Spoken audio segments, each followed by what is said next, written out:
right? We assume today, and if somebody asks you, if you're traveling in Europe and says, where are you from? You probably will say America, if you're in Europe or in China, right? At this time, in the early 19th century, Americans thought of themselves largely as where their state was from, right? I'm an Ohioan, or I'm a New Yorker. Concerned about this possibility, in the 19th century, increasingly politicians began to believe that internal improvements, the perpetuation of roads, canals, and railroads, served as a way of expanding the democratic visions that were increasingly embraced, as well as making sure that all Americans felt like they were one. As South Carolinian John C. Calhoun said, I want to bind the Union together. Now, there's an irony here, because not everybody thought that building a railroad would spread democratic ideas.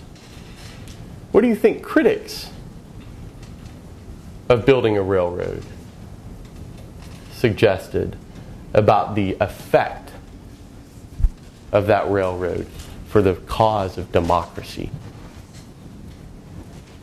Expanding the national, taking away states' rights. Exactly. This is a form of consolidating it, especially if the federal government funds that railroad, right? If the federal government funds that railroad, then who's paying for it, first of all?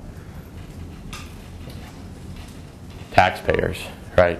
Taxpayers are paying for it, which means that we have to pay more taxes, which by many Americans' definitions was not a democratic thing, right? But where does that railroad get to go? What if your community doesn't get that railroad? You might say, that's not fair, that's not democratic. And many did at this time, right?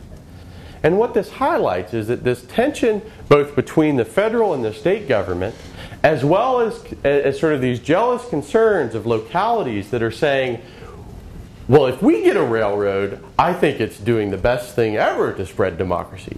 But if our neighboring town gets a railroad, that's going to hurt our business, that's going to hurt our trade, that's not a democratic thing, right? So these arguments continue to sort of be had, even as Americans are increasingly using as their standard to determining whether policies are good or bad, the idea of how much does this spread equality, how much does this spread freedom to new groups, right? So this is, I just want to highlight that these tensions continue, as of course does the continued tension with the existence of slavery within the United States, right? How can any nation be democratic that still has slaves?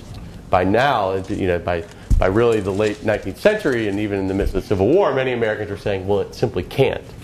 In the early 19th century, that was much more contested.